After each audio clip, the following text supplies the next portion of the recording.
Assalamualaikum warahmatullahi wabarakatuh. Rahayu, Rahayu, Rahayu. Kembali lagi di channel Nasihat Kehidupan Misteri. Pada video kali ini kami akan membahas tentang misteri kesaktian Soekarno. Insinyur Soekarno, sang proklamator dan sekaligus presiden pertama di Indonesia ini adalah sosok pemimpin yang besar. Putra sang fajar ini sangat karismatik, berwibawa, tegas, nasionalis, hingga revolusioner. Semangat dan jiwa nasionalisme tidak pernah pudar saat menorehkan dan memperjuangkan Indonesia hingga menjadi negara yang berdaulat, bahkan menjadi negara yang disegani oleh bangsa lain. Meski sudah lama meninggal dunia, namun cerita tentang Soekarno selalu menarik untuk dikaji, termasuk tentang kesaktian yang dimilikinya. Bung Karno sering mengalami percobaan pembunuhan. Semasa hidupnya, ia mengalami percobaan pembunuhan dari tingkat baru rencana sampai eksekusi sebanyak 23 kali. Namun menurut ajudan Soekarno, Sudarto Danusubroto, mengatakan bahwa ada 7 kali percobaan pembunuhan terhadap Soekarno yang sangat menggetarkan. Menanggapi hal itu, bukannya menjadi takut dan gentar, Bung Karno malah membuka rahasia bagaimana cara membunuhnya. Hal ini menjadi wajar kalau kemudian sebagian rakyat Indonesia menganggap Bung Karno adalah manusia dengan tingkat kesaktian yang tinggi. Lalu sebenarnya apa rahasia kesaktian Bung Karno tersebut? Menurut kabar yang beredar di masyarakat, Bung Karno memiliki mustika pemberian Nyi Blorong yang legendaris. Dalam cerita tersebut, Nyi Blorong datang dan memberikan mustika merah delima, jelmaan seekor naga, dan mengatakan bahwa Bung Karno bukan saja menjadi pemimpin di alam manusia, namun juga di alam gaib. Tidak hanya Nyi Blorong, Bung Karno yang hobi dalam dunia supernatural ini sering bermimpi didatangi tokoh legenda dari alam lain, seperti Kanjeng Sunan Kalijaga beserta Ibu Ratu Kidul atau Nyi Roro Kidul. Nah, benarkah Bung Karno juga merupakan manusia yang sakti dengan sejarah sedikitnya 7 kali luput, lolos, dan terhindar dari kematian akibat ancaman fisik secara langsung? Menjadi hal yang jamak kalau kemudian sebagian rakyat Indonesia menganggap Bung Karno adalah manusia dengan tingkat kesaktian yang tinggi. Namun Bung Karno menampik jika lolosnya ia dalam berbagai percobaan pembunuhan bukanlah karena bantuan dari alam lain. Ia menugas normatif yang kurang lebih mengatakan bahwa mati hidup adalah kehendak Tuhan. Manusia mencoba membunuh, tapi kalau Tuhan belum berkehendak ia mati, maka ia belum akan mati. Namun Soekarno membeberkan bagaimana cara membunuhnya.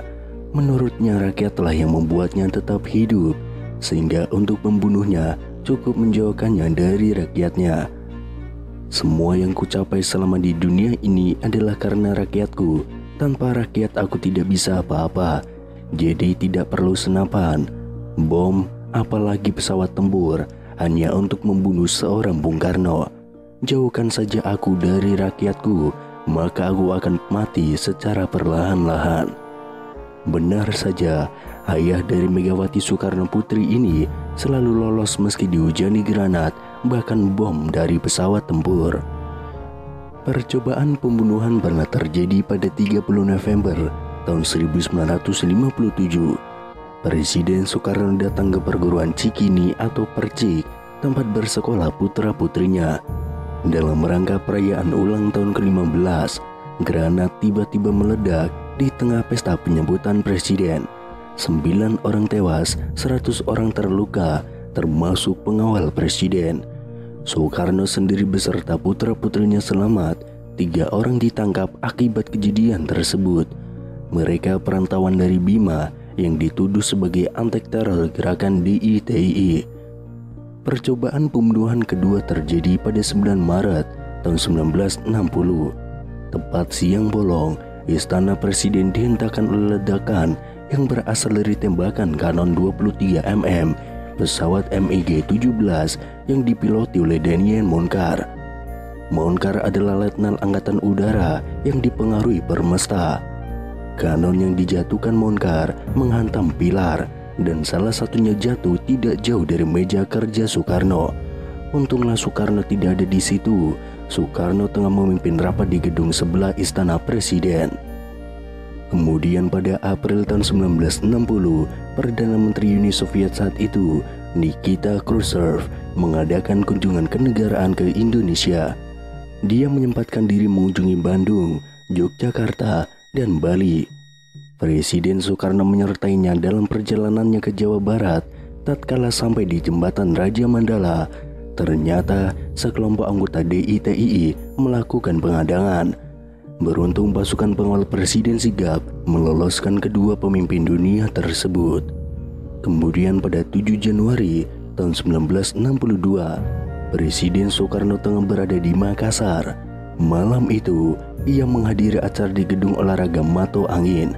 Ketika itulah saat melewati Jalan Cendrawasih, seseorang melemparkan granat. Granat itu meleset, jatuh mengenai mobil lain. Soekarno selamat. Pelakunya Serma Markus Ratu Perisa dan Ida Bagus Surya Tenaya divonis hukuman mati. Selain itu, percobaan pembunuhan terjadi pada 14 Mei tahun 1962. Bahrum sangat senang ketika berhasil mendapatkan posisi duduk pada saf depan dalam barisan jemaah sholat Idul Adha di Masjid Baitur Rohim. Begitu melihat Soekarno, dia mencabut pistol yang tersembunyi di balik jasnya. Moncong lalu diarahkan ke tubuh Soekarno. Namun apalah daya, jarinya keluh.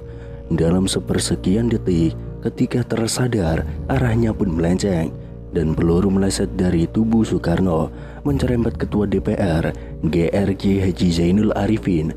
Haji Bahrum kemudian divonis hukuman mati, namun kemudian dia mendapatkan gerasi. Dari kesemuanya itu, Bung Karno tetap sehat, tetap selamat, dan tidak gentar. Dia terus saja menjalankan tugas kepresidenan dengan segala konsekuensinya. Kemudian Orde Baru dibawa ke pemimpinan Soeharto dan atas dukungan Amerika Serikat melakukan upaya pembunuhan, yaitu bisa dibilang langsung, bisa pula dibilang tidak langsung terhadap Bung Karno dengan cara yang telah disebutkan oleh Bung Karno sendiri. Hingga pada Mei tahun 1967, Bung Karno seperti tahanan rumah. Meski masih berstatus presiden, tetapi ia terpenjara di istana, tidak boleh keluar tanpa kawalan antek-antek Soeharto. Situasi politik berbalik menempatkan Bung Karno pada sigma yang terburuk. Gerakan demonstrasi mahasiswa yang didukung militer, pemberitaan media massa yang dikontrol Soeharto, membuat Bung Karno makin terpuruk. Usai ia dilengsarkan oleh sidang istimewa MPRS, kemudian diasingkan ke Bogor, kemudian disekap di Wisma Yaso, ia benar-benar menjadi pesakitan. Dan yang paling menyakitkan adalah karena dia benar-benar dijauhkan dari rakyat yang menjadi nyawanya selama ini.